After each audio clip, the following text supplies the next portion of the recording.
আব্দুর রাজ্জাক বিন ইউসুফ সহ তার কিছু অনুসারীরা ত্রাণ বিতরণের নামে কাঁচি এবং ক্যামেরা তাণ্ডব বন্ধই করছেন না, বরং এটা মাত্রা অতিক্রম করে যাচ্ছে। আপনি ত্রাণের নামে মানুষের ধর্মীয় বিশ্বাসের উপর আঘাত করতে পারেন না। আপনার মতবাদ, আপনার ভ্রান্ত চিন্তা চেতনা আপনি কারো উপর চাপিয়ে দিতে পারেন না। যে রাসূল সাল্লাল্লাহু আলাইহি সাল্লাম আলেমদেরকে খুব কঠোরভাবে বলেছেন, এমনকি বলেছেন যে জাহান্নাম উদ্বোধন হবে মৌলানা সাহেব দ্বারা। কোনো পাপী, কোনো জেনাকার, কোনো সুদখোর, কোনো হিন্দু তারা জাহান্নামে আগে যাবে, এই কথা আল্লাহর নবী বলেননি। সর্বপ্রথম যারা জাহান্নামে যাবে তারা মৌলানা মানুষ, এই কথা মুহাম্মদ সাল্লাল্লাহু আলাইহি সাল্লাম বলেছেন, হাদিস বুখারী মুসলিম। তো এ তো দিনরাত দিন প্রচার করে আমাদের সামনে এই জাহান্নামে যাবে মানে কিছু করার নাই, এভাবে মুহাম্মদ সাল্লাল্লাহু আলাইহি সাল্লাম বলেছেন। এদেশে একটা বই পাওয়া যায়, বক্তা ও শ্রোতার পরিচয়। আমি জানি না, আপনার জন্য লিখেছিলাম। 50-60 টাকা 100 টাকার বই আপনার বাড়িতে কেন নাই, এর জবাব আমি দিতে পারবো না, আপনাকে দিতে হবে। এদেশে ধর্মের নামে মিথ্যা কথা লেখা আছে, এ বই তো আপনার কাছে আছে। যেমন আপনাকে আমি একটা বইয়ের কথা বলি, বইয়ের নাম মুকসিদুল মুমিনিন। তার একটা হেডলাইন যে অবিবাহিত ছেলে মেয়ের পড়া নিষেধ। হেডলাইনটা কি? অবিবাহিত ছেলে মেয়ের পড়া নিষেধ। হেডলাইন যে দেখে সেই পড়ে, যে দেখে সে পড়তে চায়, মানে হেডলাইনই ঠিক হয়নি। এখন হেডলাইন লেখার পরে লেখক বলছেন এভাবে, সফরের পূর্বে স্ত্রী মিলন হলে ছেলে ভ্যাংচা হয়, চন্দ্র সূর্য গ্রহণের সময় স্ত্রী মিলন হলে ছেলে টেরা হয়, ভরা পেটে স্ত্রী মিলন হলে ছেলে কানা হয়। আল্লাহর হস্তে, আল্লাহর কসম, আল্লাহর কসম, আল্লাহে আল্লাহর কসম, হেডলাইন শুরু হওয়ার পরে শেষ পর্যন্ত একটা কথা সত্য নয়, সবই মিথ্যা। বইও যেমন, বক্তাও তেমন, লেখকও তেমন। আমার উপরে মন খারাপ করে কোনো লাভ নেই। আমার উপরে মন খারাপ করলেন, কিছু গালি দিলেন, কিছু একটা ঘটালেন, সেটা আপনার জন্য কাঁটা হবে ইহকালে, কাঁটা হবে পরকালে। তখন আপনি ইহকালও ধ্বংস হবেন, পরকালও ধ্বংস হবেন।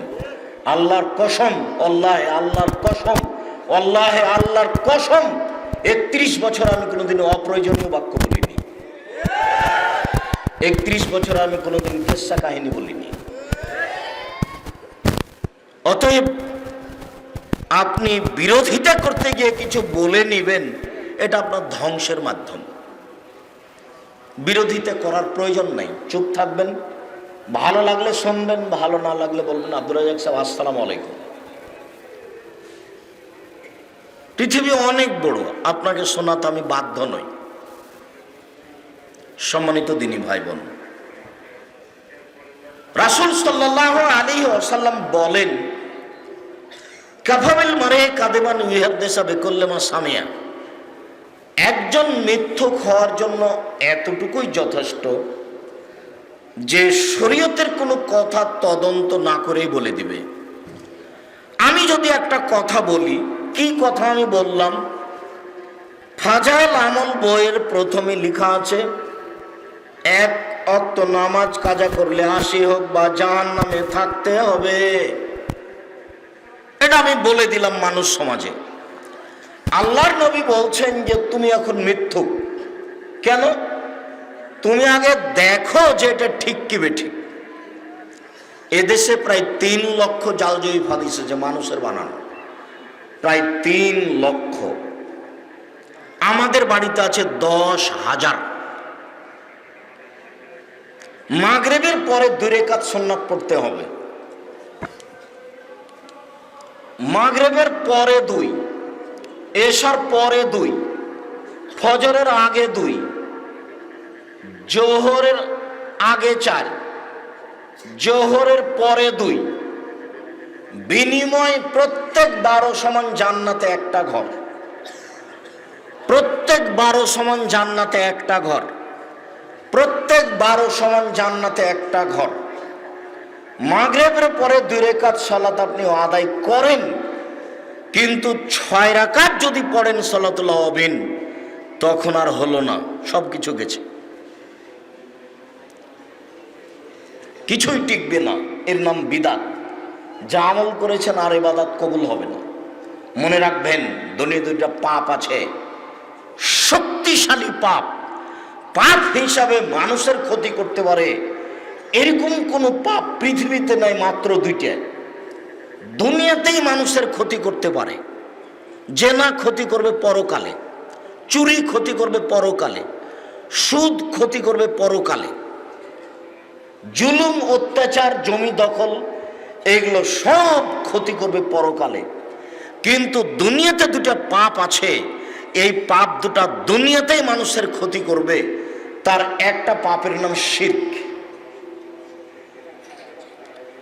শিরকের 1 নম্বর ক্ষমতা, 1 নম্বর ক্ষতি, শিরক করলে আল্লাহকে অপমান করা হয়। এটা হলো সবচেয়ে বড় ক্ষতি। শিরক করলে আল্লাহকে অপমান করা হয়। কিভাবে? আমি কথা বলছিলাম, টিকটিকি টিকটিক করে উঠলো। আমি বললাম, এই দেখো আমি ঠিক বলেছি। তো আমি ঠিক বলেছি কি না এটা কে জানে? আল্লাহ। তো আমাদের গ্রামের লোকজন বলছে যে আমি ঠিক বলেছি, এটা টিকটিকিও জানে। তো জানার ব্যাপারে আল্লাহর সাথে কাকে করলাম? টিকটিকিকে। এরই নাম শিরক। এখন আল্লাহ বলছেন অবাক কথা, মানুষের অন্তরের খবর আমি জানি, আমি আল্লাহ, আমি সৃষ্টিকর্তা, টিকটিকি কিভাবে জানলো? এই কথা বলে যে সে আল্লাহকে অপমান করল। আমরা চাঁপাই নবাবগঞ্জের মানুষ, আমাদের মা চাচিরা জমজ জোড়া কলা খেতে দেয় না। জমজ জোড়া কলা খেলে মা চাচিরা বলে না খাস না খাস না, যমজ সন্তান হবে। তো আসলে যমজ সন্তান দিতে পারে আল্লাহ, তো আমাদের মা চাচিরা বলছেন যে দিতে পারে কলা। এর নাম শিরক, এর নাম আল্লাহকে অপমান করা। দেশ ট্রাভেলস গাড়ি ঢাকা থেকে রাজশাহী আসছে, সন্ধ্যা হতে আলো দিয়ে দিল গাড়িতে, কিছুক্ষণ আলো জ্বললো। তা আমি বললাম, এই ছেলে সুপারভাইজার শোনো, এখানে তুমি গাড়িতে এখন আলো দিলা কেন? বলছে আমার মালিক বলেছেন, বস বলেছেন যে সূর্য ডুবার সাথে সাথে বাড়িতে আলো দিতে হয়, গাড়িতে আলো দিতে হয়। এটা হলো হিন্দুদের কাজ। সূর্য ডুবার সাথে সাথে আলো জ্বালতে হবে, এটা কাদের কাজ? এটা হলো হিন্দুদের কাজ। ওইটা মুসলমানের বাড়িতে চলে এসেছে। আর বিবাহের সাথে যত নিয়ম জড়িয়ে আছে প্রায় সবই হিন্দুদের। স্কুল কলেজ বিশ্ববিদ্যালয় রাস্তাঘাট সভা সমিতিতে কোর্ট কাচারিতে যত নিয়ম জড়িয়ে আছে সবই খ্রিস্টানদের, সবই ইহুদিদের। কোর্ট কাচারি, অফিস আদালত, শিক্ষা প্রতিষ্ঠান, আপনার ওই সরকারি ডিপার্টমেন্ট যত আছে প্রত্যেকটা স্তরে ইহুদি খ্রিস্টানদের নীতি জড়িয়ে আছে, সবই শিরক, প্রত্যেকটাই শিরক। শিরক করলে অতীতের নেকি নষ্ট হয়, এটা শিরকের ক্ষমতা। আপনি হজ করে আসলেন, গাড়িটা গোলাপ শাহের মাজারের পাশ দিয়ে যাচ্ছিল ঢাকায়। তা আপনি বললেন, আবু থামো, 10টা টাকা আপনি বের করে গোলাপ শাহের মাজারে দিয়ে দিলেন। হজ করা একটা নেকি যদি থাকে তাহলে ইসলাম ধর্ম মিথ্যে। একটা নেকি থাকবে না, এটাই সত্য। ইসলাম ধর্ম সত্য, এটাই সত্য। নেকিও থাকবে না, তার নাম শিরক। শিরক করলে এক নেকিও থাকবে না। বাংলাদেশের মাটিতে শিরক চলে বিপদ সীমার উপর দিয়ে। যদিও মানুষে বলে যে ঝড় বৃষ্টি বন্যা চলেছে বিপদ সীমার উপর দিয়ে, জি না, বিপদ সীমার উপর দিয়ে ঝড় বৃষ্টি বন্যা যায়নি। বিপদ সীমার উপর দিয়ে চলেছে ভারত, বাংলাদেশ, পাকিস্তানের মাটিতে শিরক। এদের কথাই কথাই শিরক, এদের কর্মে কর্মে শিরক, এদের অফিস আদালতে শিরক, এদের অন্তরের ভিতরে শিরক, এদের মনের ভিতরে শিরক। এরা শিরকে ডুবে আছে।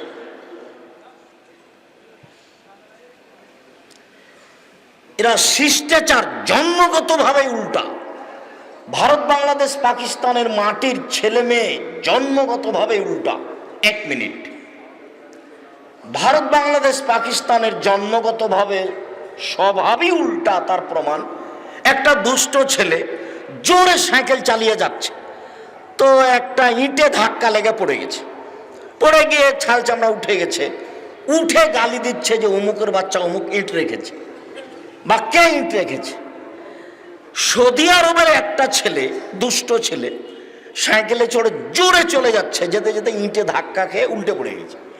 উল্টে পড়ে গিয়ে লাফ দিয়ে উঠে বলছে যে তাওয়াক্কালতু আলাল্লাহ, আমি আল্লাহর উপরে ভরসা রাখি, লা হাওলা ওয়ালা কুওয়াতা ইল্লা বিল্লাহ।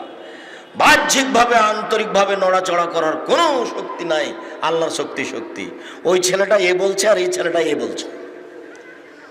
এই ছেলেটা পড়ে গিয়ে উঠে বলছে অমুকের বাচ্চা অমুক ইট রেখেছে, আর ওই ছেলেটা কি বলছে তাওয়াক্কালতু আলাল্লাহ, আমি আল্লাহর উপরে ভরসা রাখি। লাফ দিয়ে উঠে গিয়ে বলছে আমি আল্লাহর উপরে ভরসা রাখি। দুইটা দুই রকম দেখে। তুমি মনে কষ্ট পাচ্ছ, তুমি হাততালি দিলে কেন? আমার বক্তব্য অনেক দিন বলা আছে। আমার তো ধারণা যে তুমি আমার বক্তব্য তোমার অবগতিতে আছে। সব কর্মই যদি সত্যি বক্তব্য শুনতে এসে থাকো, সত্যই যদি তুমি মুসলমানের ছেলে হিসাবে ধর্ম ভালোবাসো, আমাদের ভালোবাসো, তাহলে আজ থেকে কোনোদিন এই প্যান্টটা টাকনোর নিচে আছে আর এটা আর পরবা না, কেটে পড়িও। দেখো, একটা কথা মনে রেখো, মদ খুব খারাপ জিনিস। কেউ যদি মদ খায় তো 40 দিন আল্লাহকে নিজের দিকে করতে পারবে না। 40 দিন আল্লাহকে নিজের দিকে করতে পারবে না। সুদ খুব খারাপ জিনিস। কোটি কোটি টাকা সুদ খাওয়ার পরে যদি বলে আল্লাহ আমার ভুল হয়েছে, আমাকে মাফ করো, তো আল্লাহ বলবেন ঠিক আছে, সব মাফ করে দিলাম। তাহলে সুদের চেয়ে মদ খারাপ। মদ খেলে 40 দিন আল্লাহকে নিজের দিকে করা যাবে না। মদ খেলে 40 দিন সালাত কবুল হোক, এরপরেও মদ খেয়ে যদি কোনো মানুষ মরে যায় তো আল্লাহ তার দিকে দেখবেন না, এইভাবে থাকবেন। এই কথা আল্লাহ নবী বলেননি, তবে আল্লাহ নবী বলেছেন যারা টাকনোর নিচে পায়জামা প্যান্ট লুঙ্গি পরে তাদের দিকে আল্লাহ দেখবেন না, তাদের ব্যাপারে এভাবে থাকবেন। এ কথা আমি বলিনি, এ কথা মুহাম্মদ সাল্লাল্লাহু আলাইহি ওয়াসাল্লাম বলেন। 3 শ্রেণীর মানুষ আছে যাদের সাথে আল্লাহ কথা বলবেন না। 3 শ্রেণীর মানুষ আছে যাদেরকে আল্লাহ পবিত্র করবেন না। 3 শ্রেণীর মানুষ আছে যাদের প্রতি আল্লাহ দয়ার দৃষ্টি দিবেন না। তার 1 শ্রেণীর মানুষ হলো টাকনোর নিচে কাপড় পরিধান করে যারা। 2 মালিকুন কাযাব, মিথ্যুক দায়িত্বশীল, মিথ্যুক হেড মাওলানা, মিথ্যুক হেডমাস্টার, মিথ্যুক প্রিন্সিপাল, মিথ্যুক চেয়ারম্যান, মিথ্যুক মেম্বার, মিথ্যুক এমপি, মিথ্যুক মন্ত্রী, মিথ্যুক মেয়র, মিথ্যুক ইওনো, মিথ্যুক টিওনো। পৃথিবীতে যেখানে যারা মিথ্যা কথায় দায়িত্ব পালন করে, সে যত বড়ই পরহেজগার হোক না কেন, প্রতি বছর যদি হজ করে তবু তার সাথে আল্লাহ কথা বলবেন না। এই কথা আমি বলিনি, এই কথা মুহাম্মদ সাল্লাল্লাহু আলাইহি ওয়াসাল্লাম বলেছেন, হাদিস মুসলিম। আম গাছে জাম ধরতে পারে, ধরে না। অমাবস্যা রাতে চাঁদ উঠতে পারে, উঠে না। শোয়ের ছিদ্রদের লাঙ্গলের ফাল ঢুকতে পারে, ঢোকে না। শোয়ের ছিদ্রদের লাঙ্গলের ফাল ঢুকে যেতে পারে, আম গাছে জাম ধরে যেতে পারে, অমাবস্যার রাতে চাঁদ উঠে যেতে পারে, এগুলো ঘটে যেতে পারে। আমি যে কথা বললাম এই কথাতে সন্দেহ আছে বলে কিয়ামত পর্যন্ত চেষ্টা করলে সরিষা ঢোকানো যাবে না। যা বলছি তাই থাকবে, তার নাম বুখারী মুসলিম। তিন শ্রেণীর মানুষের সাথে আল্লাহ কথা বলবেন না। তার এক শ্রেণীর মানুষ হচ্ছে আয়লুন মুস্তাকবির, গরিব গৌরবী। গরিব মানুষ অহংকার করে। আব্দুর রাজ্জাক সাহেব, এটা বুঝলাম না, গরিব গৌরবী এটা কি? এই যে গরিব মানুষ বাজারে গিয়ে রুই মাছ কিনেছে, টাকা কর্জ করে নিয়েছে, বাজারে গিয়ে কর্জ টাকা দিয়ে রুই মাছ কিনে নিয়েছে। দেখেছেন কত বোকামি? কর্জের টাকা দিয়ে বউয়ের জন্য শাড়ি কিনতে হবে 200 টাকা দিয়ে, কিনে নিয়ে এসছে 1500 টাকা দিয়ে। আপনি জমি জায়গালা চাষি মানুষ, ধান ডুবে যাচ্ছে, বৃষ্টিতে ধান নষ্ট হচ্ছে, আপনি কাটার জন্য ডাকছেন, তখনও গরিব মানুষ বলছে 2 দিন কাজ করব না, পরে করব। এ হলো গরিব গৌরবী। ওখানে সাইকেলের উপরে, রিক্সার সিটের উপরে বসে আছে, খুব সকালে সকালে বসে আছে। তা আমি বললাম একটু তাড়াতাড়ি চলো যাই, আমাকে একটু নিয়ে চলো। তো বলছে এখন যাব না। এ হলো গরিব গৌরবী। এর সাথে আল্লাহ বিচারের মাঠে কথা বলবেন না, এটা সহজ জিনিস নয়। আবার কৃপণ যে সে জান্নাতে যাবে না। কৃপণকে আপনাদের বাজারে গিয়ে সবচেয়ে যেটা বড় মাছ, দামি, সেটা কিনতে হবে যারা শিল্পপতি তাদেরকে। তো শিল্পপতি বাজারে গিয়ে পুঁটির মাছ কিনে নিয়ে এসেছে, সেই গরিব মানুষটা মাছটা নিয়ে এসে সকাল থেকে বসে বসে বসে বসে সন্ধ্যা হয়ে গেল, শেষ পর্যন্ত 5000 টাকার মাছকে 4500 টাকায় বিক্রি করতে হলো। আসলে কিনতে হতো ওই শিল্পপতি যে কিনে নিয়ে গেছে পুঁটির মাছ, তাকে। বুঝাতে পারলাম না কথা মনে হয়? এখন এই শিল্পপতি আর জান্নাতে যাবে না। এ হলো কৃপণ। আর এই মাছটা যদি গরিব মানুষ কিনে নিয়ে যায়, তাহলে ওর সাথে আর আল্লাহ কথাই বলবেন না। বুঝাতে পারলাম না কথা মনে হয়? এসব নিয়ম কানুন আমি বলিনি, এসব নিয়ম কানুন কে বলেছেন? মুহাম্মদ সাল্লাল্লাহু আলাইহি সাল্লাম বলেছেন। এতে আমার ব্যক্তিগতভাবে কিছু করার নেই। আপনারা মুরবি মানুষ, আমি কষ্ট দিতেও চাই না, কিন্তু বেঞ্চ টেবিলগুলো একটু পিছিয়ে সরাতে পারলে ভালো হতো। এটা কি সহজ? 1 মিনিট আমি দেরি করি, কষ্ট না হলে আপনারা একটু পিছনে সরিয়ে নেন। ওই পিছনের টাকে পিছিয়ে সরাতে হবে। আর আমাদের ছেলেরা যারা 7 লাঠির ছেলেরা যারা দায়িত্ব পালন করছে, 1 বছর থেকে 5 বছর থেকে আমাকে নিয়ে আসার জন্য চেষ্টা চালাচ্ছ, তোমাদের কিন্তু প্রস্তুতি ভালো নয়। সামনে যদি জায়গা থাকে, এরপরে যদি 2 দিকে মানুষ দাঁড়িয়ে থাকে, তাহলে এর জন্য তোমরা দায়ী। আর যদি দাঁড়িয়ে না জায়গা না থাকে, তো কিছুক্ষণ আমি আপনাদেরকে দাঁড়িয়ে থাকার জন্য অনুরোধ জানাচ্ছি। আমি আপনাদের কষ্ট দিব না। যে যেখানে আছেন বসে থাকতে পান আর না পান, দাঁড়িয়ে হোক বসে হোক, কিছুক্ষণ অপেক্ষা করবেন। এখন যদি পরিচালনা কমিটির কাছে আমরা দাবি জানাই যে আমাদের বসার ব্যবস্থা করে দেন, তাহলে কি তারা পারবে? পারবে না। তাহলে এইটুকু ধৈর্যের পরিচয় আপনাদের দিতে হবে। ধৈর্যের কথা জীবনে খুব পড়লাম, কিন্তু ধৈর্য কি জিনিস তা বুঝে দেখলাম না। আমি নিজের কথা বলছি যে কোনো সময় তো মনে হয় যে একটা কথা বলে দিলাম, তো ধৈর্যের পরিচয় তো এটা নয়। আল্লাহ তাআলা আমাদের নবীকে বলছেন ফাসবির সাবরান জামিলা। মুহাম্মদ সাল্লাল্লাহু আলাইহি সাল্লাম, আপনি সুন্দর ধৈর্য ধারণ করুন। তো সুন্দর ধৈর্য কি? মুখোমুখি আপনি আমাকে 1 থাপড় মেরেছেন, আপনাকে 1 থাপড় মেরে নিলাম, বা আমি বললাম যে খুব গালিগোলজ করলাম থাপ্পড় মারতে না পেরে, গালিগোলজ করার পরে 2-3 দিন পরে বলছি যাক মেরেছে মেরেছে আর কিছু বলবো না, যাক মেরেছে মেরেছে আর কিছু বলবো না, কোর্ট কাছারিতে যাব না, তার নাম কি ধৈর্য? কয়েকদিন গালি দেওয়ার পরে বলছে যে ধৈর্য ধারণ করি। একটা বড় ছেলে মারা গেছে, বাপ মা চিল্লা চিল্লি করলো, ওরে আমার অমুক, ওরে আমার অমুক। 1 সপ্তাহ কান্নাকাটি করার পরে বলছে যাক আল্লাহর মার আল্লাহ নিয়েছে, ধৈর্য ধারণ করি। এর নাম কি ধৈর্য? ধৈর্য কি জিনিস? একটু প্রয়োজন হলো, একজন বললো চলো দোস্ত চা খেয়ে আসি, চলে গেল, এর নাম কি ধৈর্য? একটু সুযোগ পেতে আরেকজনের সাথে গল্প করছে, এর নাম কি ধৈর্য? একটু ধৈর্যের পরিচয় দিতে হবে। ছেলেরা তোমরা যদি গরম পানি আনতে পারো আনো, না হলে পানিটা দিও তো একটু। এটা সম্মানিত দিনী ভাই বোন, আমি বলছিলাম আর একটু বলে এখান থেকে সরে যাব। রাসূল সাল্লাল্লাহু আলাইহি সাল্লাম বললেন বাল্লিগু আন্নী ওয়ালাউ আয়া, পৃথিবীর মানুষ আমার একটা কথা জানা থাকলে অন্যকে বলো। এটা আল্লাহ রাসূলের আদেশ। আমার একটা কথা জানা থাকলে অন্যকে বলো।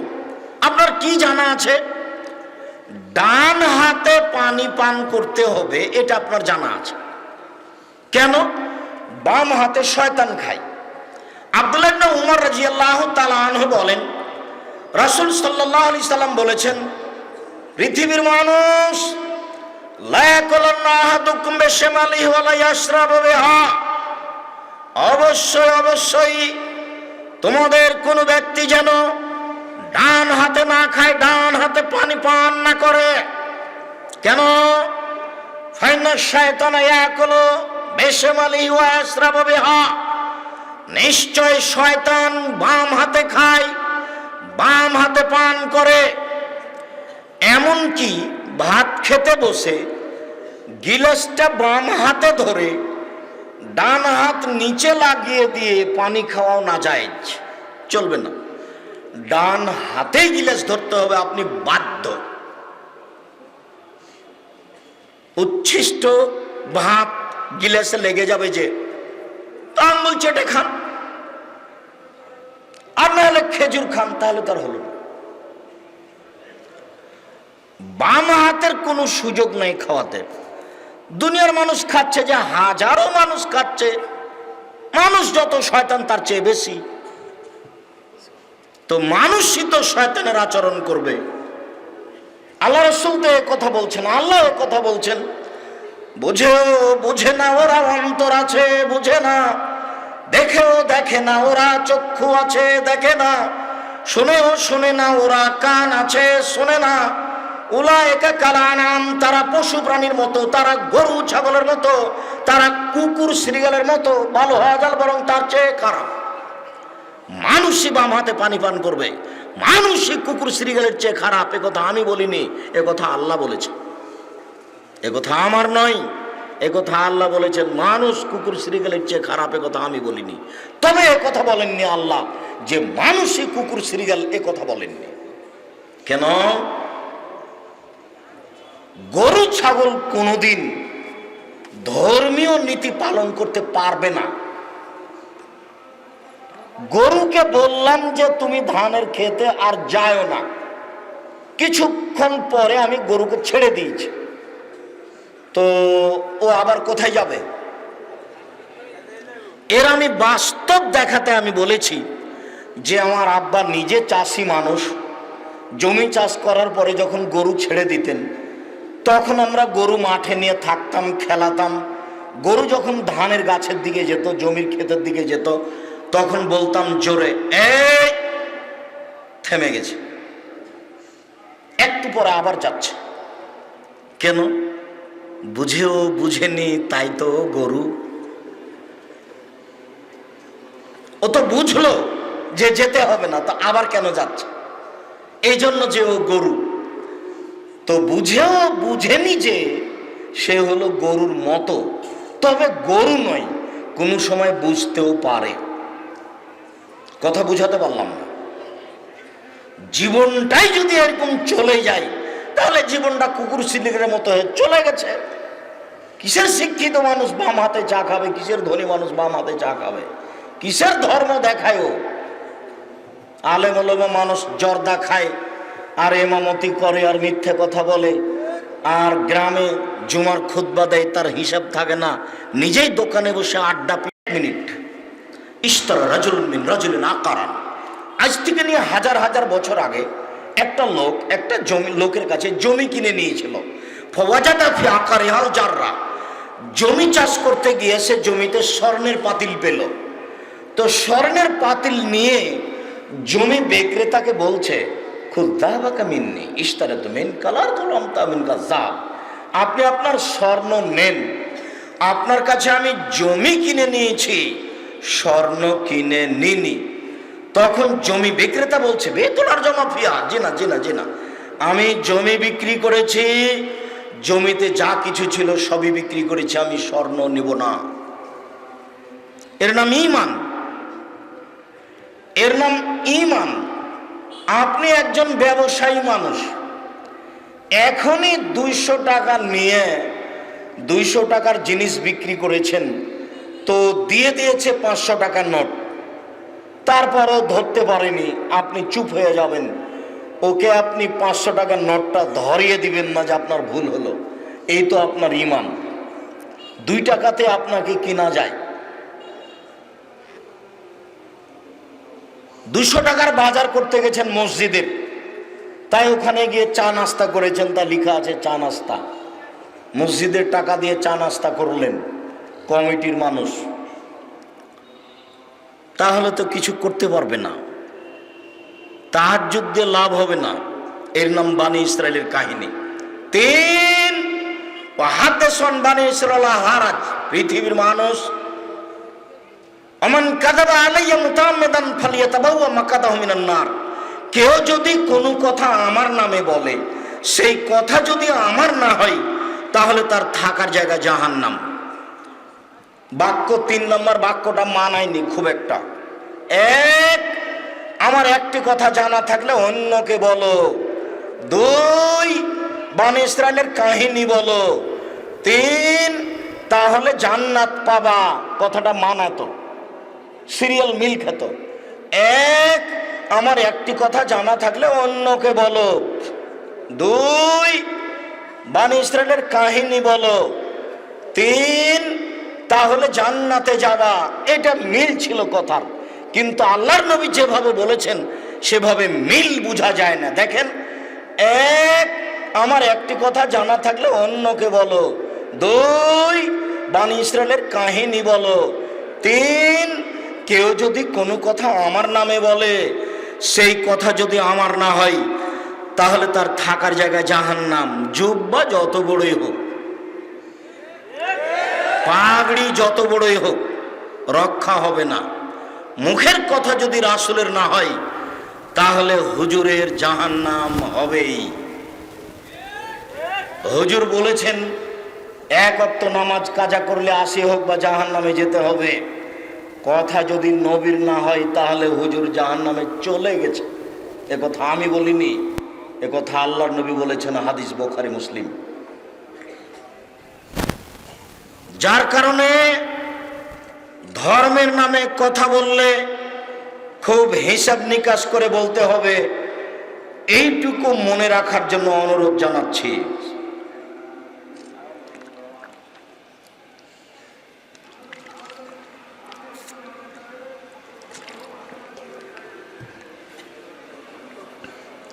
সম্মানিত দিনী ভাই বোন, আমাদের বিষয়ের উপর আলোচনা করার পূর্বে আরেকটু কথা বলেননি, সেটা হচ্ছে উপস্থিত বৈঠকের দিনী বোন যারা আছে। এই মেয়ে, কথা বলছো কেন? ঢং ঢং করে এসেছো, আবার ঢং ঢং করে চলে বা গল্প করছো কেন? উপস্থিত বৈঠকের মুসলিম বোন, আপনাকেই বলছি। এইদিকে আপনি লক্ষ্য করেন, আপনাকেই বলছি। এইদিকে শোনেন, আল্লাহর নবী বলছেন, মহিলারা যদি 4টা কাজ করতে পারে, তাহলে জান্নাতের সব দরজা খোলা। এমন কোন 4টা কাজ পৃথিবীতে নাই যেটা পুরুষ মানুষ করলে জান্নাতে চলে যাবে। এরকম সুযোগ পুরুষ মানুষের নেই। মহিলারা যদি 4টা কাজ করে তাহলে তার জন্য জান্নাতের সব দরজা খোলা। এক, সলাত খামসাহা, 5 ওয়াক্ত সলাত আদায় করবে দিন রাতে, 5 ওয়াক্ত নামাজ পড়বে। 2, সমাত সাহারাহা, রমজান মাসের রোজা থাকবে, সিয়াম পালন করবে। 3, আতাত বালাহা, স্বামীকে মেনে চলবে, তিতে লাগলেও মিঠা লাগলেও। 7 দিন 8 দিন যাবৎ স্বামীর সাথে কথা নেই, 2 মাস 3 মাস থেকে কথা নেই। কি যে কথা হয়েছে, তাই ঝগড়া লেগেছে, ঝগড়া লেগে একজন আর একজনের সাথে কথা বলে না, মেয়ের মাধ্যমে খাবার দিয়ে আসে, না হলে কাজের মহিলা দিয়ে খাবার দেয়, না হলে ছেলেদের দিয়ে খাবার দেয়। শোনেন, আপনাকে বলছি, এই সংসার চলবে না। তিতা লাগলেও মিঠা লাগলেও স্বামীকে মেনে নেন, অন্যথায় সংসার ত্যাগ করেন। কাজীর কাছে গিয়ে খোলা তালাক করেন, আপনিও বাঁচবেন, আপনার স্বামীও বাঁচবে। আপনি এভাবে জান্নাত লাভ করতে পারবেন না, জান্নাত পাওয়া যাবে না। ভুল হিসাব আপনার। আপনাকে স্বামীকে মেনেই চলতে হবে, জরুরি। 4, আহসানাত ফারজাহা, জেনায় লিপ্ত হলো না। জেনায় যদি লিপ্ত না হয়, এই 4টা কাজ যদিও করতে পারে, জান্নাতের সব দরজা খোলা। 1, 5 ওয়াক্ত নামাজ। 2, রমজান মাসের রোজা। 3, স্বামীকে মেনে চলা। 4, জেনায় লিপ্ত না হওয়া। একটু এই ছেলে, তোমাকে বলছে এখানে, তুমিও শোনো, আজ থেকে তোমার মোবাইলে যেন তোমার মরা পর্যন্ত আর কোনোদিন ল্যাংটা মেয়ে না নাচে। তোমাকে আমি এর আগেও 100 দিন সতর্ক করেছি। শয়তান তোমাকে প্রত্যেক দিন পাগল বানায়, প্রত্যেক দিন তোমাকে নিয়ে মজাক করে, তোমার মুখের উপরে 2টা লাথি মারে, দিয়ে চলে যায় ল্যাংটা মেয়ে দেখিয়ে। তোমার কলিজা ঠান্ডা করে দেয়, তোমার চক্ষু ঠান্ডা করে দেয়, দিয়ে তোমার মুখে পেশাব করে চলে যায়। ওর নাম শয়তান। ও আল্লাহর সাথে ওয়াদা করেছে, এইভাবে বলেছে, শোনো, এভাবে বলছে, ওয়া ইজ্জাতিকা ওয়া জালালিকা ওয়া ইরতিফায়ে মাকানিকা, তোমার ইজ্জতের কসম, তোমার মর্যাদার কসম, আমি আদমের ছেলে মেয়েকে জাহান্নামে ঢুকিয়েই ছাড়বো, যে কোনো মূল্যে। আমি তাকে জাহান্নামে দিবই দিব, আমি একাই জাহান্নামে যাব না, আপনাকে বলে রাখলাম। তখন আল্লাহ বলছেন, এই শয়তান শুনে রাখ, ওয়া ইজ্জতি ওয়া জালালি ওয়া ইরতিফায়ে মাকানি, আমার মর্যাদার কসম করে বলছি, আমার ইজ্জতের কসম করে বলছি, আমার সম্মানের কসম করে বলছি, আদম সন্তান যতবার আমার কাছে ক্ষমা চাইবে, ততবার আমি তাকে ক্ষমা করে দিব। দেখি তুই কত দূর যেতে পারিস, আর আমার দয়া কত দূর যেতে পারে। তাই নিজের পরিচয় দিয়ে তিনি বলেছেন, ইবনে আদম, আদমের ছেলে মেয়ে, মনে রেখো, মা দাওয়াতানি ও রাজাউতানি, তুমি আমাকে যেভাবে ডাকো আমি সেভাবে থাকি, তুমি আমার উপরে যেভাবে আশা পোষণ করো আমি সেভাবে পূর্ণ করে থাকি। হাদিসে কুদসি, মানে আল্লাহ বলছে, আদমের ছেলে মেয়ে শোনো, তোমরা আমাকে যেভাবে ডাকো আমি সেভাবে থাকি, তোমরা যেভাবে আশা পোষণ করো আমি সেভাবে পূর্ণ করে থাকি। আমি তোমাকে ক্ষমা করে দিলাম, আলা উবালি, আমি পরোয়া করি না তুমি কত বড় পাপী, আমি পরোয়া করি না তুমি কত বড় পাপী, আমি পরোয়া করি না তুমি কত বড় পাপী, তুমি ক্ষমার কথা বললে আমি ক্ষমা করে দিব। শয়তান ও কথা বলছে, আর আল্লাহ এই কথা বলছে। শুনে রাখো যুবক, তোমাকে বলছি, আজ থেকে নিয়ে তোমার জীবদ্দশা আর কোনোদিন যেন তোমার মোবাইলে কোনোদিন ল্যাংটা মেয়ে না নাচে।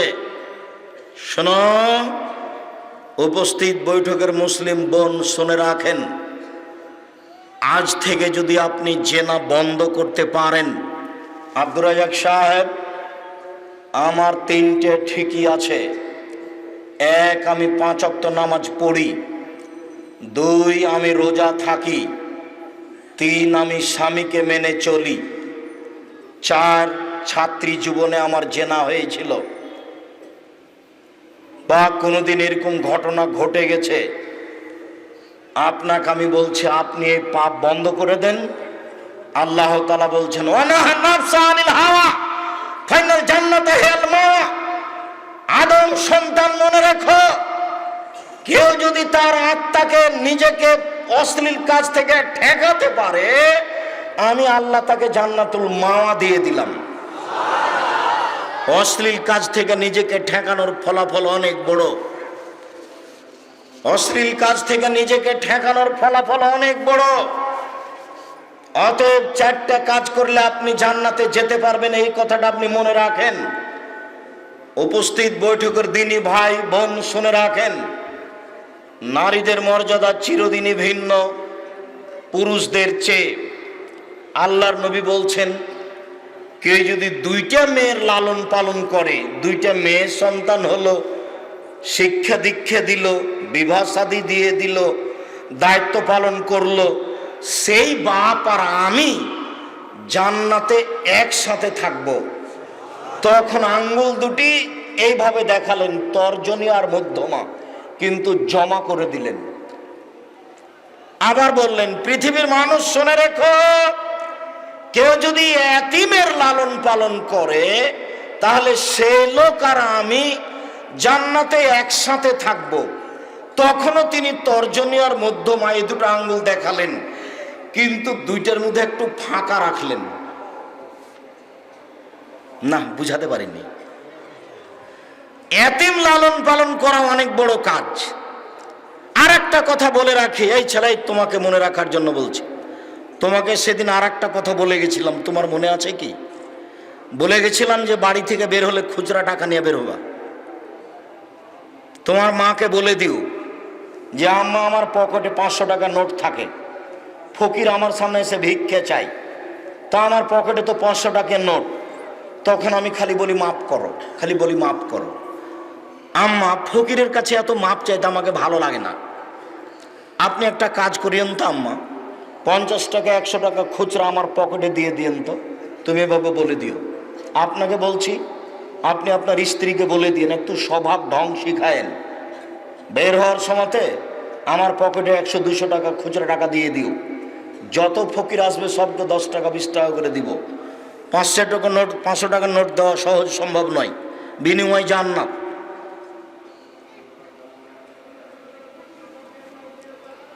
এতিমের লালন পালনের কথা বলছি, যে ফকিরকে 10টা টাকা দিতে একটু কষ্ট হয়।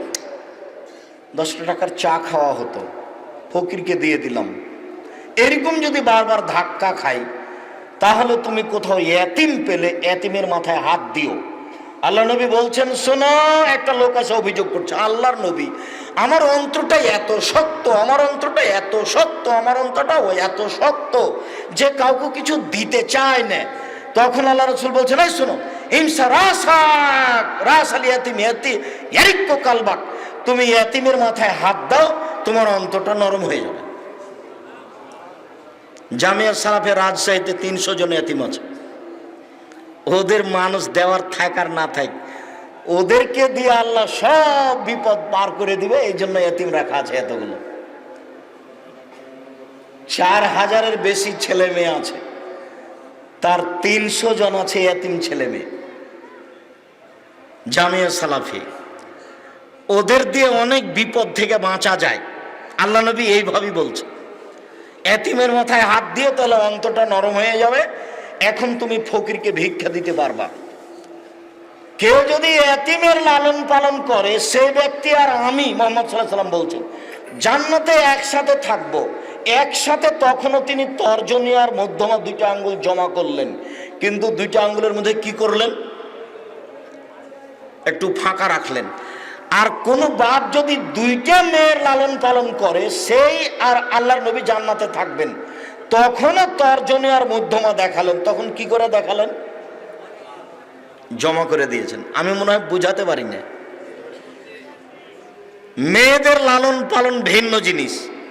আয়েশা রাদিয়াল্লাহু তাআলা আনহা বলছেন, একজন ভিক্ষিকা তার দুইটা মেয়ে বাচ্চাকে নিয়ে এসে আমার কাছে খেতে চাইলো। আমি পুরো বাড়ি তল্লাশি চালালাম, বাড়িতে কোনো কিছু খাওয়ার নেই, একটা খেজুর। তো আমি খেজুরটা মহিলাটার হাতে দিয়ে দিলাম। মহিলা খেজুরটা দুই টুকরা করে দুইটা মেয়ে বাচ্চাকে দিল। মেয়ে বাচ্চা দুটা খেয়ে নিল, মা কিছুই খেলো না, চলে গেল। আল্লাহর নবী বাড়িতে ঢুকতে আমি বললাম, আল্লাহর নবী একটা ঘটনা। কি ঘটনা? একজন মহিলা এসেছিল দুইটা মেয়ে বাচ্চা নিয়ে, খেতে চাইলো। তা আমি বাড়ি তল্লাশি চালিয়ে দেখলাম বাড়িতে কিছুই নাই, মাত্র একটা খেজুর। তা আমি সেটাই দিয়ে দিলাম। তো দেখলাম যে মহিলা খেলো না, দুই টুকরা করে দুটা মেয়ে বাচ্চাকে দিল। তখন আল্লাহ রাসূল বলছেন, আয়েশা শোনো, কেউ যদি দুইটা মেয়ে বাচ্চা লালন পালন করে, তাহলে বাপের মাঝে আর জাহান্নামের মাঝে ওরা দুইজন থাকবে। ওর বাপকে জাহান্নামে যেতে দিবে না। মেয়ে দুটো কোথায় থাকবে? জাহান্নাম এবং বাপের মাঝামাঝিতে। বুঝাতে পারিনি কথা। তার মানে কি বুঝলেন? দুইটা মেয়ের যদি বাপ লালন পালন করে, সে বাপ জাহান্নামে যাবে না। উপস্থিত বৈঠকের দিনই মুসলিম বোন শুনেন, আল্লাহর নবী বলছেন, দুই শ্রেণীর মানুষ জাহান্নামে যাবে, আমি তাদের দেখিনি। পৃথিবীর মানুষ শুনে রেখো, দুই শ্রেণীর মানুষ জাহান্নামে যাবে, আমি তাদের দেখিনি।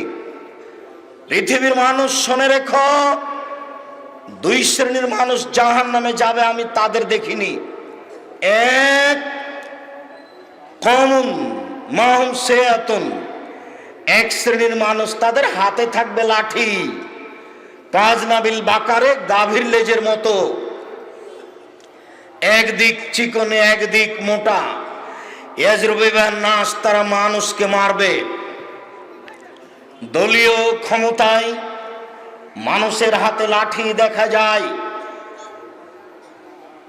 যারা স্কুল কলেজ বিশ্ববিদ্যালয়ে দল করে, তাদের হাতে লাঠি দেখা যায়। এক শ্রেণীর প্রশাসনের হাতে লাঠি দেখা যায়। আমি নির্ধারণ করে বলতে পারবো না তারা কারা, তবে আল্লাহর নবী বললেন, শুনে রেখো, পৃথিবীর মানুষ, দুই শ্রেণীর মানুষ জাহান্নামে যাবে, আমি তাদের দেখিনি। এক, ওদের হাতে থাকবে লাঠি, গাভীর লেজের মতো, একদিক মোটা একদিক চিকন, এরা মানুষকে মারবে, এরা জাহান্নামে যাবে। দুই, নিসাউন, মহিলা, কাশে এতন, কাপড় পরে থাকবে, আর এতন উলঙ্গ। বলো দেখি কোনটা? উপস্থিত বৈঠকের মুসলিম বোন, আপনি কি এর মাঝে? আপনি কি ছোট ব্লাউজ পরে আছেন, যার হাত কবজি পর্যন্ত দেখা যায়? দেবর ভাসুর সবাই দেখে। আপনি কি ছোট ব্লাউজ পরেন, যার পেট পিঠ সবই দেখা যায়? উপস্থিত বৈঠকের মুসলিম বোন, এই মেয়ে, তুমি কোন পোশাক পরে স্কুল কলেজে যাও? শোনো, তোমাকেই বলছি, দেখো, মূর্খতার বিদ্যা দেখে জান্নাত কিনতে পারবে না। তোমার বাপ তাহাজ্জুদ পড়ে জান্নাত কিনতে পারবে না। কেন? আল্লাহর নবী বলেছেন, তিন শ্রেণীর মানুষ জাহান্নামে যাবে। তিন শ্রেণীর মানুষ জাহান্নামে যাবে। এক, মদমেনুল খামর, নিয়মিত বিড়ি তামাক জর্দা সিগারেট গুল নেশাদার দ্রব্য খায় পান করে যারা, তারা জাহান্নামে যাবে। দুই, ওর রাজলাতু মিনান নিসায়ে, পুরুষের বেশধারী নারী, যারা পুরুষের জুতা স্যান্ডেল পরে, যারা পুরুষের শার্ট প্যান্ট পরে, যারা পুরুষের পোশাক পরে, তারা জাহান্নামে যাবে। তিন, অদায়ুস আল্লাযী ইউকিরু ফিল খাবাসা, যে তার বাড়িতে বেহায়ার সুযোগ দিয়েছে, যে নিজে তাহাজ্জুদ পড়ে, মেয়ে নগ্ন পোশাকে স্কুল কলেজে যায়, যে নিজে প্রতি বছর হজ করে, উমরা করে, স্ত্রী ইসলামী পোশাক পরে চলে না, এমন ব্যক্তি হচ্ছে দায়ুস, আমি অনুবাদক। এই কথা আল্লাহর নবী আজ থেকে নিয়ে 1450 বছর পূর্বে বলেছেন। যে কোনো হাদিস গ্রন্থে খুঁজে দেখতে পারেন। বেশি দূরে যেতে না পারলে এই যে কে বড় ক্ষতিগ্রস্ত, কে বড় লাভবান, উপদেশ, আদর্শ নারী, আদর্শ পরিবার, এই বইগুলি পড়ে দেখুন। আমার অনুমান সবটা বই আছে। 3 শ্রেণীর মানুষ জাহান্নামে যাবে। 1, বিড়ি, তামাক, জর্দা, সিগারেট, গুল, নেশাদার দ্রব্য খায়, পান করে যে। 2, পুরুষের বেশধারী নারী, যারা পুরুষের জুতা স্যান্ডেল পরে, যারা পুরুষের শার্ট প্যান্ট পরে, যারা পুরুষের পোশাক পরে, তারা জাহান্নামে যাবে। 3, যারা নিজেরা দায়ুস, তাহাজ্জুদ পড়ে, মেয়ে নগ্ন অবস্থায় বিশ্ববিদ্যালয়ে পড়ে, তিনি 3 চিল্লায় লন্ডন গেছেন, 3 মাস পরে দেশে ফিরবেন, দিন রাত তাহাজ্জুদ পড়ছেন। এরকম তাহাজ্জুদের বাপের প্রয়োজন নেই। বাপ ওকে বলে, চোখ যেভাবে ঘুরে বউ সেভাবে চলে, তার নাম ক্ষমতা। চোখ যেভাবে ঘুরে মেয়ে সেভাবে চলে, তার নাম বাপ। চোখ যেভাবে ঘুরে বউ সেভাবে চলে, তার নাম স্বামী। চোখ যেভাবে ঘুরে বউ সেভাবে চলে, তার নাম ক্ষমতা। আল্লাহর নবী বলছেন, স্বামী হলে 5টা জিনিস লাগে। শুনুন, স্বামী হলে 5টা জিনিস লাগে। 1, ফাকসুহা মাক্তাসাইতা, তুমি যে মানের কাপড় পরছো বউকে সে মানের পরাবা। 2, আতেমাম্মা তায়েমতা, তুমি যে মানের খাদ্য খাও বউকে সে মানের খাওয়াবা। 3, অলা তুকাব্বে, কখনো বউকে কটু কথা বলবো না। বউকে গালি দিতে হয় না, বউকে মারতে হয় না, বউকে নিন্দা করতে হয় না। ভুলেও কখনো বলবেন না তোমার ঠোঁটটা মোটা। একবার যদি ঠোঁট মোটা বলেন 10 বছর ভালোবাসতে পারবে না। ভুলেও কখনো বলবেন না তোমার রংটা কালো। একবার রং বললে, কালো বললে 10 বছর আপনাকে ভালোবাসতে পারবে না। একটু প্রশংসা প্রিয় মানুষ, দিন রাত প্রশংসা করেন, তোমার মতো কোনো ভালো মেয়ে দেখি না, তোমার চাল চলন খুবই ভালো, তোমার চাল চলনে আমি খুবই খুশি, সারা রাত আপনার পা টিপে দিতে প্রস্তুত। কিন্তু সংসারটাতে আগুন লেগেছে আপনার মুখের কারণে। যখন তখন বেঢঙ্গা কথা বলে বসেন, যখন তখন শ্বশুরকে নিন্দা করে কথা বলেন, যখন তখন শ্বশুর শাশুড়িকে গালি দেন। একদিন যদি জীবনে গালি দিয়ে থাকেন, আর জীবনে আপনাকে কোনোদিন আপনার স্ত্রী ভালোবাসবেন, আপনি মনে রাখেন। যদি আপনার স্ত্রীর আগে আপনি মারা যান, তাহলে আপনার গায়ের উপরে লাথি মেরে চলে যাবে। কেন? তার মনে আছে, তার অন্তরে দাগ কেটে আছে, আপনি একদিন তার বাপকে গালি দিয়েছিলেন। মেয়ে লালন পালন করে তোমার হাতে তুলে দিয়েছে গালি দেওয়ার জন্য। কেন তুমি কটু কথা বলো? কেন তুমি বউয়ের সাথে মুখ খারাপ করো? তোমার স্বভাব কেন এত খারাপ? রাসূল সাল্লাল্লাহু আলাইহি ওয়াসাল্লাম বলেন, পৃথিবীর মানুষ শুনে রেখো, আমি আমার স্ত্রীর কাছে সবচেয়ে ভালো। পৃথিবীতে ভালো মানুষ হই যে তার স্ত্রীর কাছে ভালো। খায়রুকুম খায়রুকুম লিআহলিহি ওয়া আনা খায়রুল লিআহলি, তোমাদের স্ত্রীদের কাছে যেই ভালো সেই সবচেয়ে ভালো। পৃথিবীতে ভালো মানুষ হই যে স্ত্রীর কাছে ভালো। আমি মুহাম্মদ সাল্লাল্লাহু আলাইহি ওয়াসাল্লাম নিজে আমার স্ত্রীদের কাছে ভালো। সবচেয়ে বদ কমিনা মানুষ হই যে স্ত্রীর কাছে খারাপ। তাহলে হলো কি? আল্লাহ রাসূল আপনাকে কি বললেন? আপনার মুখের ভাষা কেন খারাপ হবে? আল্লাহ নবী বলছেন, কখনো কটু কথা বলতে পাবা না। 4, ওয়ালা তাজের বালা লজে, মুখের উপরে মারা যাবে না। আগেকার পণ্ডিত গালের উপরে থাপ্পড় মারতেন। পণ্ডিত হলে কি হবে? নবীর কথা জানা নেই। আল্লাহর নবী কঠোরভাবে নিষেধ করেছেন গালের উপরে মারতে। চোখে, গালে, মাথায়, কানে, পুরো মুন্ডটার উপরে মারা যাবে না, নিষেধ। আল্লাহ রাসূল কঠোরভাবে নিষেধ করেছে। মারতে হলে, শিক্ষক পণ্ডিতকে মারতে হলে হাতের এই ডান কাঁধের উপরে, বাম কাঁধের উপরে মারতে হবে। হাতের এই তালার উপরে মারা ঠিক নয়। হাতের এই তালার উপরে মারলে ওটা ফেটে যায়। নখ ফেটে যায়। এখন তো এমনি বিচার হবে, সরকারি নিয়ম। আপনি শিক্ষক মানুষ, শক্ত মেজাজি মানুষ, ছেলে পড়া করেনি, ডান কাঁধের উপরে একটা মারেন লাঠি, আরো মেজাজ খারাপ হয়েছে আর একটা বামের উপরে মারেন, আরো মেজাজ খারাপ হয়েছে আর একটা ডানের উপরে মারেন। ডান হাত আর বাম হাতে মোট 4টা মারলেই আপনার রাগটা কমে যাবে, ফেটে ফুটেও যাবে না।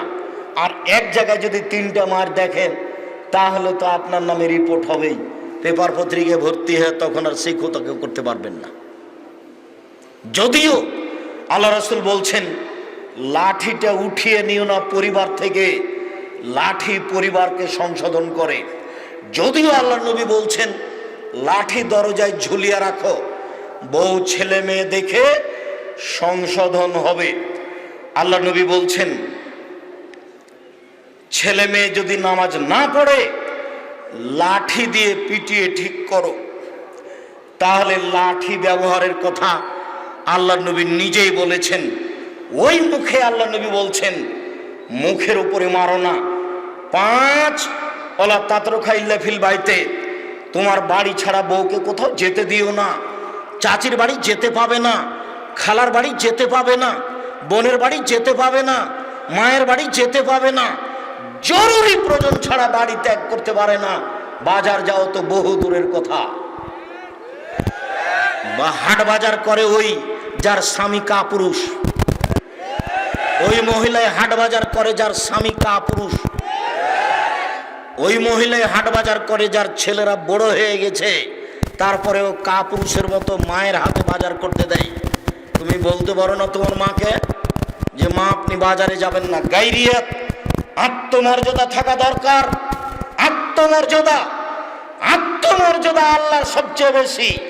কাউকে যখন জেনা করতে দেখেন আল্লাহ, তখন তার আত্মমর্যাদাতে ঠেকে। আল্লাহর নবী বলছেন, আল্লাহর নবী বলছেন মানুষ যখন জেনা করে তখন আল্লাহর আত্মমর্যাদাতে বাধা দেয়। আমি স্ত্রীকে হালাল করলাম, আমি দাসীকে হালাল করলাম, তবুও মানুষটা জেনা করলো, সমাজ নষ্ট করলো। আমি আল্লাহ আমার আত্মমর্যাদায় বাধা দিল। আত্মমর্যাদা কাকে বলে? ছি ছি ছি, আমার স্ত্রী আজকে হাটে বাজারে যাই, মানুষের ধাক্কা খাই, এর নাম আত্মমর্যাদা। আত্মমর্যাদা কাকে বলে? সকালে ফজরের সালাতের সময় আল্লাহর নবী বলছেন উমর, যে আমি রাতে জান্নাতে ঢুকে ঘুরছিলাম, স্বপ্নে দেখলাম একটা খুব দামি টকটকে ঝকঝকে ঘর, পাশে একজন মহিলা পানি নিয়ে বসে আছে। আমি মহিলাকে বললাম, মহিলা বলতে পারো এই ঘরটা কার? মহিলা বলল ঘরটি উমরের। আমার মনে বলল ঘরের বাহির যদি এত সুন্দর হয়, ভিতরই বা কত সুন্দর। আমার মনটা চাইলে একটু ভিতরে ঢুকে দেখে নি। এরপরে উমরের আত্মমর্যাদা আমার খেয়ালে আসলো। ইন্না লিল্লাহি ওয়া ইন্না ইলাইহি রাজিউন, এ কথা আল্লাহ নবী বলেননি? আত্মমর্যাদা আল্লাহ রাসূলের বাধা দিল। এত বড় মানুষের ঘরে ঢুকবো কি করে? উমরের আত্মমর্যাদা, উমরের মতো মানুষের বাড়িতে ঢুকি কি করে? তাই আমি ঢুকলাম না। উমর শোনো, জান্নাতে আমি তোমার ঘরে দেখে আসলাম, তোমার আত্মমর্যাদাকে লক্ষ্য করে আমি তোমার ঘরে ঢুকিনি। তখন উমর 2 চোখের পানি ঝরিয়ে কাঁদতে লাগলেন আর বলতে লাগলেন, আল্লাহর নবী আপনি আমার আত্মমর্যাদাকে খেয়াল করেন। তার নাম আত্মমর্যাদা। আত্মমর্যাদার দাম আছে। আল্লাহর নবী বলছেন আসমা মাঠে থেকে একটা খেজুরের ডালের মাথা, খেজুরের ডাল মাথায় করে নিয়ে চলে যাচ্ছেন মহিলা মানুষ। তো আল্লাহর নবী মহিলাকে দেখে বললেন, তুমি আমার উঠে উঠে যাও। তখন আসমা বলছেন, আমার স্বামী জুবাইরের আত্মমর্যাদাকে আমি চিন্তা করলাম, না না না না, আমার স্বামী জুবাইরের একটা আত্মমর্যাদা আছে। আমি কারো উটের পিছনে উঠতে পারি না, আমি কারো রিক্সায় একাই যেতে পারি না। আমার স্বামীর একটা আত্মমর্যাদা আছে। বেটা, তোমার মাও যেমন একটা অশ্লীল খেয়ালের মানুষ, তোমার বাপও একটা অশ্লীল খেয়ালের মানুষ। আত্মমর্যাদা থাকা দরকার বেটা। বাপ বেটা আজকে আত্মমর্যাদার স্বীকৃতি দাও। তোমার মা সম্মানী মানুষ, তোমার দাদা হাজি মানুষ, তোমার নানা হাজি মানুষ, এতদা অঞ্চলের তোমার নানা একজন ধনী মানুষ, তোমার দাদা একজন ধনী মানুষ, সেই পরিবারের মেয়ে তোমার মা। তোমার মা কি করে বাজারে বাজারে ঘুরে? তোমার মায়ের একটু আত্মমর্যাদায় বাঁধে না? তোমার একটু আত্মমর্যাদায় বাঁধে না? তোমার বাপের একটু আত্মমর্যাদায় বাঁধে না? এর নাম পুরুষ। পুরুষ হওয়া দরকার। উপস্থিত বৈঠকের মুসলিম বোন শুনুন, নেশাউন মহিলা কাশিয়াতুন কাপড় পরে থাকে আর ইয়াতুল উলঙ্গ, মমিলাতুন তারা পুরুষকে নিজের দিকে আকৃষ্ট করে, মায়লাতুন তারা নিজেরা পুরুষের দিকে আকৃষ্ট হয়। তার মানে ওরা যখন বাড়ি থেকে বের হয় তখন রাস্তাতে চললে যেন কেমন কেমন করে, একবার ডান দিকে যায়, একবার বাম দিকে যায়, একবার মাথায় হাত দেয়, একবার পিঠে হাত দেয়, কেন জানি আনছান আনছান করে, একবার ডান দিকে যায়, একবার বাম দিকে যায়, একটা ভান করে চলে। তার মানে ও পুরুষকে দেখে আকৃষ্ট হয়েছে। লাইফ খোল্লাল জান্নাহ, এরা জান্নাতে যাবে না। জান্নাতে তো যাবে না, যাবেই না। ওলা ইয়াজিদনা রিহাহা, এরা জান্নাতের গন্ধ পাবে না। ফাইনা রিহা লা তুজাদু মিন মাসিরাতি কাদা ওয়া কাদা, যে জান্নাতের গন্ধ 1 বছরের দূরত্ব পথ থেকে পাওয়া যায়। উপস্থিত বৈঠকের মুসলিম বোন, আপনাকে আমি অনুরোধ জানাচ্ছি, আজ থেকে আপনি পোশাক পরিবর্তন করুন। আপনাকে আমি সালোয়ার কামিজ মেক্সি চাদর পরেই স্বামীর বাড়িতে থাকার জন্য অনুরোধ জানাচ্ছি। শুনুন, যদি আপনি সালোয়ার কামিজ মেক্সি চাদর পরতে না পারেন, শাড়ি যদি পরেন, তাহলে আপনি 2 ছাড়ের ব্লাউজ পরুন। 2 ছাড়ের ব্লাউজ মানে হাত হবে কবজি পর্যন্ত, নিচের দিকে কোমরের নিচে চলে যাবে। অন্তত 1.5 গজ কাপড়ের ব্লাউজ তৈরি করতে হবে। বাড়ি থেকে বের হলে পা মোজা পরে বের হতে হবে, কেননা বাড়ি থেকে বের হয়ে যদি আপনি রিক্সায় উঠেন আর শাড়ি পরে থাকেন তাহলে হাঁটু পর্যন্ত পা খুলে যাবে। দেখেন, পরপুরুষকে নিজেকে দেখিয়ে ওকে জাহান্নামে ঠেলে দিয়ে, নিজেকে জাহান্নামে ঠেলে দিয়ে তাহাজ্জুদ পড়ে জান্নাত কিনার হিসাব করিয়েন না। বহুল হিসাব। নিজেকে রক্ষা করেন, জাতিকে রক্ষা করেন, সবার জন্য ভালো হবে। মহান আল্লাহ বলেন, ইয়া আইয়ুহান নাস, পৃথিবীর মানুষ, কুলু মিম্মা ফিল আরদ হালালান তাইয়্যিবা। হিন্দু, মুসলমান, বৌদ্ধ, খ্রিস্টান সবাই তোমরা হালাল রুজি খাও। মানুষের জীবনে সবচেয়ে গুরুত্বপূর্ণ কাজ হলো সালাত, নামাজ। এর চেয়ে পৃথিবীতে গুরুত্বপূর্ণ কোনো কাজ নেই।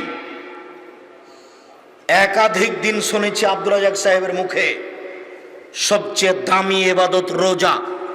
সেম, যদি নামাজ না থাকে তাহলে রোজা আল্লাহ কেটে দিবেন, 1 নেকিও হবে না। সবচেয়ে শক্তিশালী পাওয়ারফুল ইবাদত দান। যদি রোজা না থাকে তাহলে দান কাটা যাবে, 1 নেকিও থাকবে না। হজ একটি বড় ইবাদত, তারপরে যদি নামাজ না থাকে তাহলে হজের ইবাদত কাটা যাবে। ইবাদতের জগতে সবচেয়ে ভিন্ন ধরনের ব্যতিক্রম, মানুষের জীবনে সবচেয়ে জরুরি ভিন্ন ধরনের ব্যতিক্রম কাজ হলো 5 ওয়াক্ত সালাত। এরপরে যেটা জরুরি কাজ সেটা হলো হালাল রুজি। কেন? রোজা কাটা যায় নামাজ না হলে, দান কাটা যায় নামাজ না হলে, হজ কাটা যায় নামাজ না হলে, তাসবিহ তাহলিল কাটা যায় নামাজ না হলে। এবার হালাল রুজি না হলে নামাজও কাটা যায়। তাহলে দ্বিতীয় জরুরি কি হলো? এই ছেলে, আপনার পাশ থেকে যেন কোনো ছেলে না উঠে। আমরা কয়েক মিনিটের মধ্যে আজকে আলোচনা শেষ করে দিচ্ছি। আপনি আমাকে ব্যস্ততা দেখাবেন না দয়া করে। আমার অনেক দূর পথ আছে, ঢাকা হয়ে কুমিল্লা, চাঁদপুর যাব ইনশাআল্লাহ। কাজে আপনার চেয়ে আমি নিজেকে ক্লান্ত মনে করি। আমি এসেছি সাতলাঠির লোকজনের 5-7 বছর থেকে দাবি ছিল এখানে দেশের বড় বড় আলেম ওলামা এসেছেন, আপনি কেন যাবেন না? আমিও এই দিনের অপেক্ষায় ছিলাম, সেই দিন কবে আসবে যেদিন আমি আপনাদের কাছে উপস্থিত হব। কয়েক বছর লেগেছে আজকে উপস্থিত করাতে। ইচ্ছা করলেই কালকে উপস্থিত হওয়া যাবে না, কাজেই 5 মিনিট ধৈর্য ধারণ করে থাকা ভালো হবে চলে যাওয়ার চেয়ে। যতই চেষ্টা করেন কালকে নিয়ে আসা সহজ সম্ভব নয়। আর আমি নির্বাচনও করি না যে তুমি আমাকে বলবে স্যার আসলে সব ভোট পেয়ে যাব, এরকম কথা তো আমার কাছে নেই।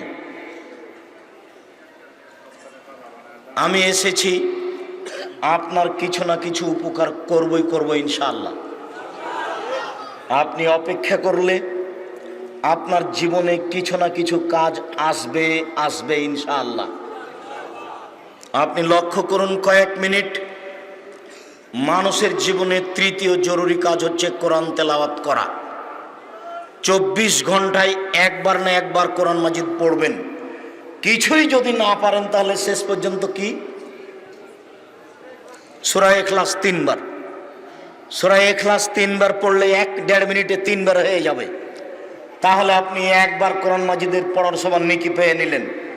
নেন না নাকি আপনি আপনার বাড়ি ঘর ডালি সব কিছু কাপড় চোপড় ভর্তি করে নিয়ে নিন, ওর তো অভাব নেই। 1 মিনিটে 3 বার সূরা ইখলাস পড়েন, একবার কোরআন মাজিদ। 1 মিনিটে 3 বার একবার কোরআন মাজিদ। আমি বলিনি, এ কথা মুহাম্মদ সাল্লাল্লাহু আলাইহি ওয়াসাল্লাম বলেছে। আপনার জীবনে আজ কেন পুরো মাসে 3 বার ইখলাস পড়ার মতো আপনার কাছে সময় হয়নি? কি দেখাতে চাচ্ছেন আপনি? দোকানে বসে আড্ডা পিটে সময় কাটান আপনি, ল্যাংটা মেয়ে আছে যেখানে সেখানে সময় কাটায় আপনার। 4 নাম্বার জরুরি ভাবে বলেছি, 2 জন যেখানে বসে আছে সেখানে বসবেন না। অনুরোধ রক্ষা করুন, 2 জন যেখানে বসে আছে সেখানে বসবেন না।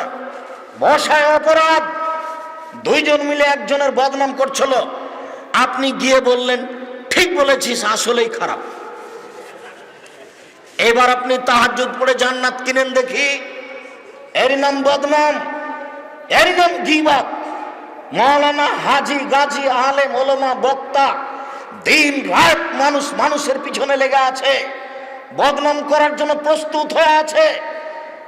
অথচ আল্লাহ নবী বলছেন সঙ্গী সাথে মনে রেখো, হাল তাদরুনা, তোমরা কি বলতে পারো মানুষকে